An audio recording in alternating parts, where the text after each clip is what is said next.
¿qué son los derechos de la juventud? Si pueden garantizar en una ley... Els drets de joves són drets humans particulars, en el sentit que com joves tenim uns drets ja per ser humans, però després tenim unes condicions, o els joves tenen, perquè jo no soc jove ja, els joves tenen unes condicions que necessiten uns drets particulars, com el dret a la participació en l'escola o en l'àmbit polític, el dret a ser escoltat.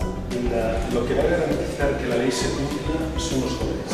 Es gente como el Consejo de la Juventud que va a posicionarse para que la ley se cumpla, para que no tengamos ni un momento de respiro en esta ejecución de la ley.